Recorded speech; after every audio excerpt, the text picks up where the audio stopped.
Nah, yang pertama itu adalah latar belakang proyek. Jadi dalam praktik akuntansi, catatan dan penyusunan laporan keuangan itu masih menggunakan cara manual. Sehingga sering menimbulkan beberapa kendala seperti proses yang memakan waktu, resiko kesalahan, perhitungan, dan data tidak terintegrasi antar laporan. Oleh karena itu, dibuat sistem Excel yang mampu mengolah data transaksi secara struktur dan otomatis. Nah, kemudian di sini ada tujuan pembuatan laporan keuangan secara otomatis. Yang pertama itu ada mengotomatisasi pencatatan akuntansi. Jadi pencatatan tidak lagi menggunakan manual, tapi dibantu dengan menggunakan rumus Excel. Yang kedua, mengurangi kesalahan input. Jadi dengan adanya drop down dan rumus, kesalahan penulisan dan perhitungan bisa diminimalkan. Yang ketiga ada mempermudah penyusunan laporan. Jadi laporan keuangan tidak dibuat ulang tapi otomatis terbentuk. Yang keempat, mengintegrasi data. Jadi data dari jurnal itu langsung terhubung sampai laporan akhir. Dan yang kelima, meningkatkan efisiensi. Jadi pekerjaan lebih cepat dan hasilnya juga lebih akurat. Nah, selanjutnya di sini ada struktur file Excel dan database awal daftar akun. Jadi untuk struktur file Excel, file Excel adalah laporan keuangan otomatis yang terdiri dari beberapa sheet utama, yaitu yang pertama ada daftar akun sebagai database akun yang digunakan dalam sistem Excel. Yang kedua, jurnal umum, itu tempat input transaksi harian. Ketiga, ada buku besar, jadi menampilkan saldo tiap akun berdasarkan jurnal. Yang keempat, ada neraca saldo, menampilkan keseimbangan debit dan kredit. Yang kelima, laporan laba rugi, menunjukkan hasil usaha. Yang keenam, perubahan modal, menunjukkan perubahan modal pemilik. Dan yang ketujuh, neraca, menunjukkan posisi keuangan. Jadi semua set saling terhubung dengan rumus Excel. Selanjutnya di sini ada database awal atau daftar akun. Jadi daftar akun memiliki fungsi: yang pertama, menyimpan kode dan nama akun. Yang kedua, menjadi sumber drop-down akun. Yang ketiga, menjaga konsistensi data. Hal ini adalah fondasi sistem secara otomatis. Next, di sini ada jurnal umum. Dan kenapa sih jurnal umum itu bisa jadi otomatis? Jadi untuk jurnal umum itu digunakan untuk yang pertama mencatat transaksi harian, dan yang kedua menjadi sumber semua dari laporan. Dan di sini ada data yang diinput. Yang pertama ada tanggal. Jadi tanggal transaksi ini menunjukkan waktu terjadinya transaksi. Yang kedua ada akun. Jadi itu dipilih karena dari drop down agar konsisten. Yang ketiga ada debit dan kredit, yaitu menunjukkan nilai transaksi. Jadi semua laporan keuangan bersumber dari jurnal umum. Kemudian, kenapa sih jurnal umum itu bisa otomatis? Jadi, karena yang pertama itu terhubung dengan daftar akun. Jadi akun di jurnal itu diambil langsung dari database. Yang kedua, menggunakan drop-down akun untuk menghindari salah ketik akun. Yang ketiga, menggunakan rumus. Jadi, data otomatis diproses ke sheet yang lain. Hal ini adalah alasan jurnal itu bisa menjadi otomatis. Selanjutnya di sini ada fitur Excel, yaitu data validation dan fitur Excel pada tabel Ctrl plus T.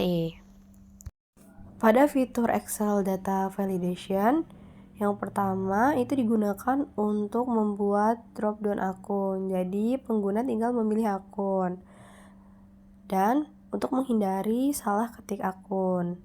Manfaatnya adalah datanya akan menjadi rapi, konsisten, dan juga lebih cepat diinput.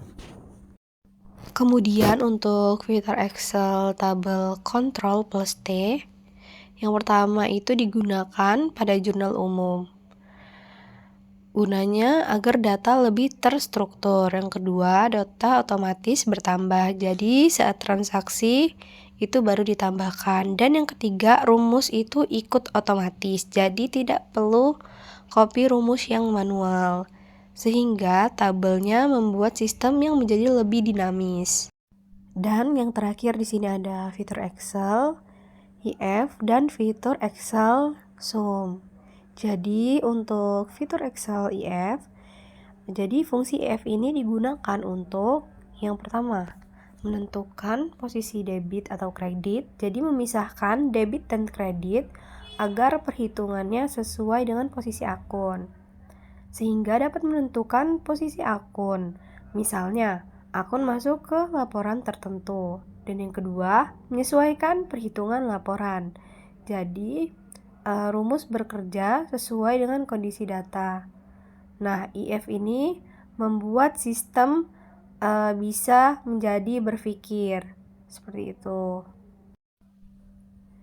Dan di sini ada fitur Excel pada Sum. Jadi fungsinya yang pertama menjumlahkan total debit sehingga untuk memastikan keseimbangan. Yang kedua menjumlahkan total kredit yang digunakan di neraca saldo. Dan yang ketiga menghitung saldo akun sehingga menjadi dasar laporan keuangan. Intinya Sum itu adalah dasar perhitungan otomatis pada Excel. Selanjutnya, perkenalkan, nama saya Rara Bulan Febria Sinurat dengan NPM 2401051013 yang akan menjelaskan proses otomatisasi akuntansi pada buku besar otomatisasi, neraca saldo otomatisasi, dan juga rumus apa saja yang akan digunakan pada saat kita akan membuat buku besar otomatisasi.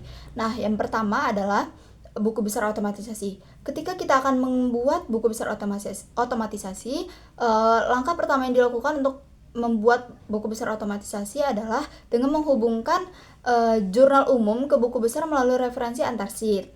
Lalu Excel menggunakan rumus SUMIF atau SUMIFAS untuk menjumlahkan totalan debit dan juga kredit per akun secara otomatis. Lalu yang ketiga adalah IF error untuk mencegah tampilan error. Jadi dengan sistem ini, setiap perubahan pada jurnal langsung memperbarui buku besar. Lalu fitur apa saja yang akan digunakan saat kita akan membuat buku besar otomatisasi? Jadi ada 3 rumus Excel yang akan kita gunakan pada saat kita membuat buku besar otomatisasi. Yang pertama adalah bagaimana kita menjumlahkan totalan debit per akun. Jadi saat kita akan membuat totalan debit per akun gitu sama dengan SUMIF lalu jurnal DC, itu bisa menggunakan titik koma atau koma saja tergantung pada perangkat yang digunakan. Selanjutnya, bagaimana kita menjumlah totalan kredit per akun, itu sama saja seperti saat kita akan membuat totalan debit pada saat kita membuat buku besar otomatisasi. Itu perbedaannya hanya saat kita mengklik kolom pada debit dan juga kredit. Lalu yang ketiga, bagaimana cara kita menghindari tampilan error, itu kita menggunakan rumus IF error begitu. Selanjutnya saya akan menjelaskan neraca saldo otomatisasi. Nah, ketika kita akan membuat neraca saldo otomatisasi, jadi neraca saldo otomatisasi itu disusun dengan mengambil saldo akhir dari buku besar menggunakan rumus VLOOKUP atau XLOOKUP. Nah, melalui referensi antar sheet, jadi Excel tuh bisa secara otomatis mencari dan menampilkan saldo akun ke dalam neraca saldo untuk menghindari munculnya error ketika suatu akun belum memiliki saldo begitu. Nah, ini selanjutnya menggunakan fungsi IF error sebagai tampilan agar tetap rapi. Jadi dengan sistem ini, setiap perubahan pada jurnal atau buku besar akan langsung memperbarui neraca saldo secara otomatis. Selanjutnya, fitur-fitur apa saja atau rumus apa saja yang akan kita gunakan ketika kita akan membuat neraca saldo otomatisasi. Yang pertama, ketika kita akan mengambil saldo dari buku besar, kita bisa menggunakan 2 rumus, yaitu XLOOKUP ataupun VLOOKUP. Nah, yang pertama adalah XLOOKUP. Jadi, kita akan menggunakan rumus sama dengan XLOOKUP, lalu kita klik nomor kode akun yang akan di samping, lalu kita memasukkan kode yang sudah kita buat sebelumnya saat kita akan memblok nama akun begitu. Lalu kita akan mengklik false di akhir. Nah, yang kedua adalah ketika kita akan menggunakan VLOOKUP sama seperti tadi, namun perbedaannya hanya rumus di awal. Yang pertama menggunakan XLOOKUP, lalu yang kedua VLOOKUP. Nah, yang ketiga menghindari tampilan error, kita bisa menggunakan seperti tadi rumus IF error. Selanjutnya ada gambaran umum output laporan keuangan. Jadi di tahap akhir, sistem Excel itu menghasilkan 3 laporan keuangan utama, yaitu laporan laba rugi, neraca atau posisi keuangan, dan laporan arus kas. Ketiga laporan ini saling terhubung karena menggunakan linking antar sheet. Nah, secara teknis, Excel ini mengambil data dari jurnal umum, kemudian diproses ke neraca saldo, dan hasil akhirnya ditarik ke masing-masing laporan. Karena menggunakan rumus dan referensi sel, jadi setiap perubahan data di jurnal umum itu akan otomatis mengubah seluruh laporan keuangan. Kemudian ada laporan laba rugi. Jadi laporan laba rugi ini digunakan untuk mengetahui kinerja keuangan perusahaan dalam satu periode. Pada sistem ini, laporan laba rugi dibuat dengan menarik saldo akun pendapatan dan beban dari neraca saldo. Jadi Excel ini menggunakan cell linking untuk mengambil saldo akun pendapatan dan beban. Contohnya, saldo pendapatan diambil dari sel tertentu pada sheet neraca saldo, kemudian juga dengan saldo beban. Setelah itu, Excel menghitung laba bersih dengan rumus selisih antara total pendapatan dan total beban. Fungsi dari rumus ini supaya laba atau rugi dapat dihitung otomatis tanpa perhitungan manual. Selanjutnya ada neraca atau laporan posisi keuangan. Di sini, neraca menunjukkan posisi keuangan perusahaan yang terdiri dari aset, liabilitas, dan ekuitas. Neraca disusun dengan menarik saldo akun dari neraca saldo menggunakan linking antar sheet. Jadi, Excel menggunakan fungsi sum untuk menjumlahkan saldo akun aset, liabilitas, dan ekuitas.